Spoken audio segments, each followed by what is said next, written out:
Jacob, how many, I got two questions, I hope. How many different guys did you guard tonight?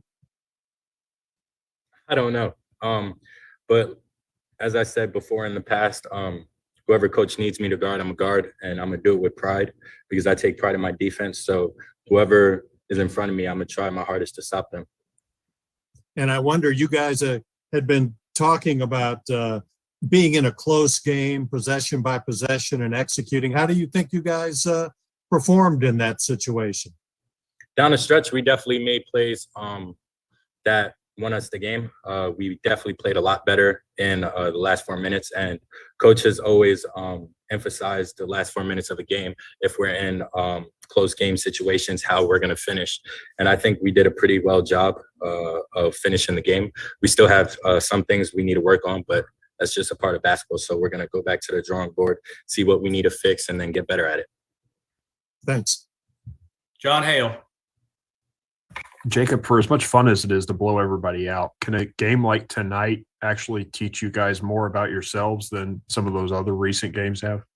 100%. We walked into the locker room after the game, and the first thing we said was way to stay together. And in a close game like this, the environment was crazy. For us to stay together when they went on their runs is big. It's big time. And it just shows the type of group that we are. Not only are we cool with each other off the court, but on the court, we're not going to fight about anything. We're going to get on each other's behinds, but that's about it. We know it's all love, and we're going to continue to stay together and work hard so we can get W's like this. Kyle Tucker. Yeah, Jacob, for the holdovers from last year's team, how sort of cathartic is it to get in games like this that you guys kept getting in over and over and over again last year and being so frustrated by not being able to do those last little things at the end? How satisfying is it to be part of such a different group this year where you're able to figure it out and get it done even when it's not pretty? Very satisfying. Nothing against my teammates from last year, but we didn't have guys who were able to make big time plays down the stretch and win us the game. And Ty stepped up big time for us, making 2 jump shots that helped us win the game. It just shows the type of player he is. He has the balls to make big shots like that, and we have a couple guys on this team that could do that. So I feel like we have a great team where if we stay fundamentally sound, we could win any close game or any game at all. John Clay. Jacob, I think A&M shot 50% the first half, 29.4% the second half. What was the key to locking them down defensively in the second half? Pride. I don't think we took pride in our defense in the first half. We gave up a lot of straight line drives and we had a lot of turnovers that led to layups. So that was big. We just really, in the second half, we just brought it all together and just played better basketball, to be honest. And on the defensive end, we stayed connected. We talked more, and we guarded the ball. Coach always emphasizes guarding 1 yard and having your teammates help you after that. So that's what we did, and it helped us a lot. Jeff Drummond. Yeah, Jacob, you guys were down as many as 13 in the first half, but you got it to 5 at halftime. Knowing as kind of shaky as you had played, was getting it to that point kind of a big deal for you guys going into the half? Yeah, at halftime, I think we shot like 1 for 11 from the 3. We were like shooting 30% from the field. Like we were just having a bad offensive game in the first half, and we were still down by 5. So we just took that into consideration. It was like, we're playing this bad and we're only down 5. So we just came into the second half knowing that like if we play our basketball, the shots are going to fall and we're going to win this game. John Hale. Jacob, how important is it to have veterans when you guys are able to withstand what happened in the first half, not kind of let go of the rope when you're down 13 and overcome that? Very important. But the younger guys, even the younger guys, they're very fundamentally sound. They stay locked in, whether we're down, whether they're playing bad, they're always connected with the team. And that's a big part of why we're such a good team, because nobody's ever going to take anything personal, and we're always going to stay together so we can win basketball games. Hunter Shelton. Hey, Jacob, when a guy like Kellen is struggling like that from three, what is your message to him? Is it just as simple as just keep on shooting? I told him at halftime, I was like, yo, listen, it's basketball. You're a human being. You're not going to make every shot. He was missing a lot, and I told him just think about the next shot going in. And we all believe in him. We all know he can shoot. So he just needs to believe in himself that the next one is going in. He had a shooting slump today, but that's what we're not robots. We're human beings, and we're going to have shooting slumps. So just he'll get back into the gym, shoot baskets, and maybe next game he'll have a better game. We'll see. Jerry. Last question for Jacob. Okay, Jerry, go ahead. Jacob, it seemed like A&M's half-court traps kind of dislodged Xavier a little bit. What did you see there? I mean, they were trapping him as soon as he stepped over half court. So it was very hard for him to get around it because they had very athletic guards, athletic wings who can stay in front. So we just figured if we get the ball to the wings or to the middle, that we could just play aggressive there. And that's what we did in the second half. In the first half, they really got us there, but we changed that in the second half and it won us the game. Thanks.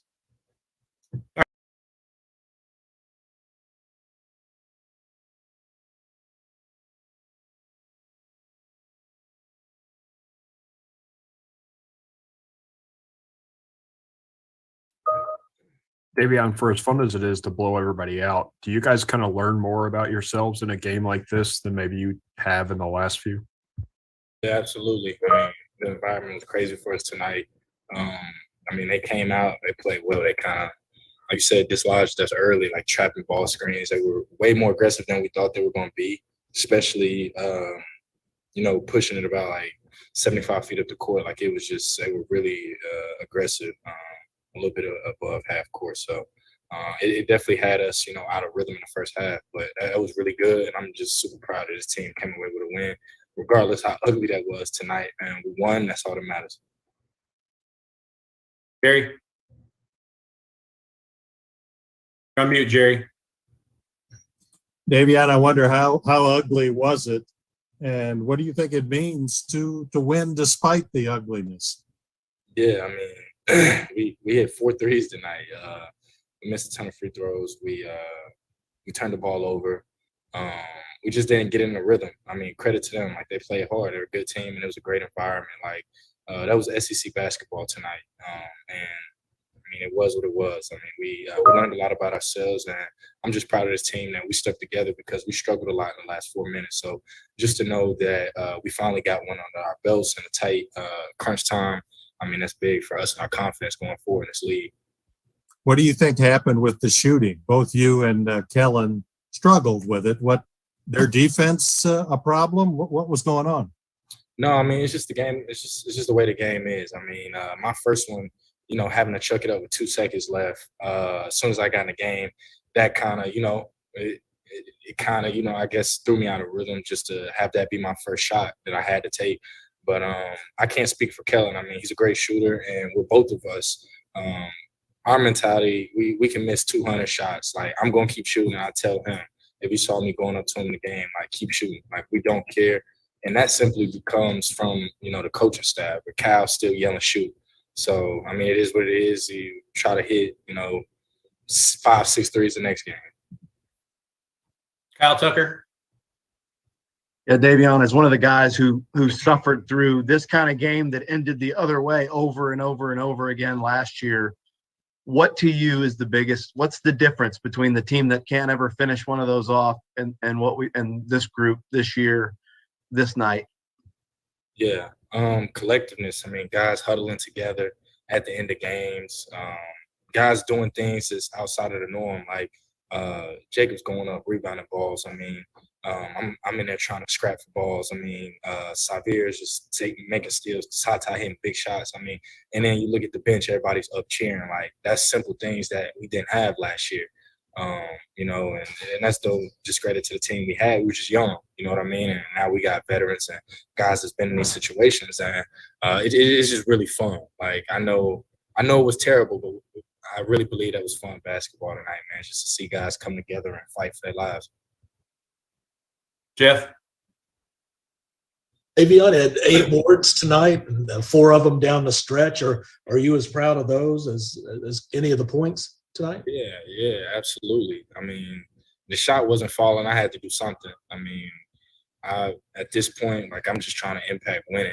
If the 3 is falling, that's cool. If we get into the basket is falling, that's cool. But if things aren't working for me, I'm going to do something on that floor to produce for my team and help us win. Chandler. Yeah, Davion, what's going through your mind as you step up to hit the game-clinching free throw at the end? Yeah, honestly, I was just thinking about my team and my family.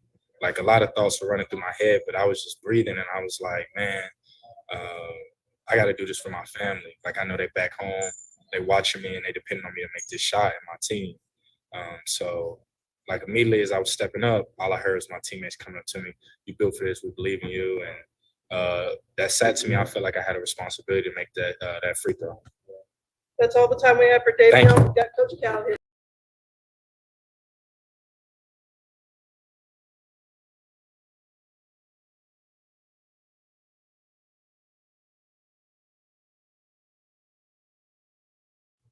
How you talk so much about executing late and close games. How do you feel like your guys did today in that situation? Well, let me hit on a couple things. First of all, I did a really bad job in this pick and roll stuff for Severe and made them look bad. We got to be better prepared for what we're doing. You try to talk them through. You got to drill it. This is what we're doing. The second thing that I loved, a couple guys did not play well. That's okay. You're not machines. You're not robots. Other guys stepped in and played well. How about Jacob and how he played? How about Lance? When Lance went in when we needed him and went in and we ran an offense through him, unbelievable. And then what happened with Ty, we were going to him. He turned it over twice. I took him out and just said, hey, kid, in a big game, is this who you are? You can't make a play. You turn it over. You got to prove in this game you can make baskets. And I stuck him back in and went at him, and he made 2 big hoops. So he kind of bowed his neck, and I was happy with that. But it was, when you shoot, what'd we shoot for the game? 38%? And win? I love those games. Just absolutely love them. John Clay. And John, you kind of answered my question right there. Would you rather shoot 67% and win by 30 at home, or shoot 36% and win a tough game on the road? Oh, is it 36%? That's even better. Oh, that means you had to fight and you had to guard, you had to rebound, or you had no chance of winning. And but they were good. I mean, I understand they missed some shots that they normally make, but we had 17 turnovers. 17 that's not who we are. And again, we were 1 for 11 at halftime from the 3. And I walked in and said, guys, we're down 5 points, like, with how we just played. Let's just play, just battle.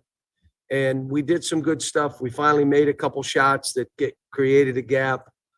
Oscar rebounded some balls that he needed to. But, you were right when you talked to Davion, because he was a difference maker in this game. Daryl Bird. Yes, sir. Thank you, Cal. I'm not sure if it's this year, but I know in previous years you've talked about teams letting go of the rope late. Why didn't that happen tonight, especially in that environment you guys were facing? Well, we've been talking a lot about the last 4 minutes of games, and we've been working on how we finish. But this game was different.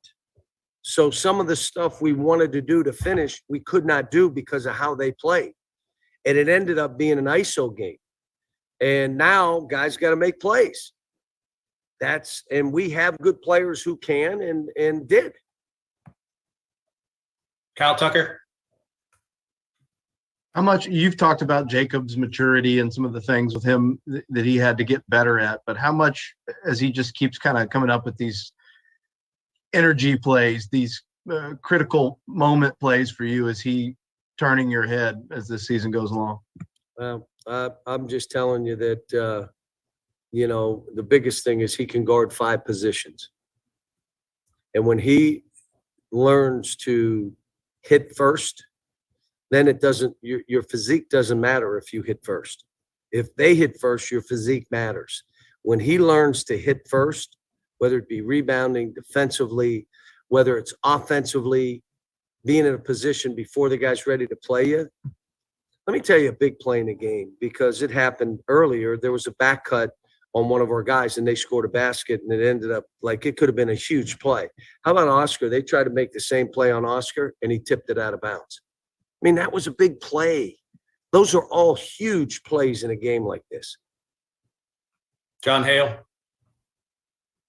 Cal, because you guys play so many of the best teams in the league on the road this year, how important was it for your guys to prove they could win in an environment like that tonight?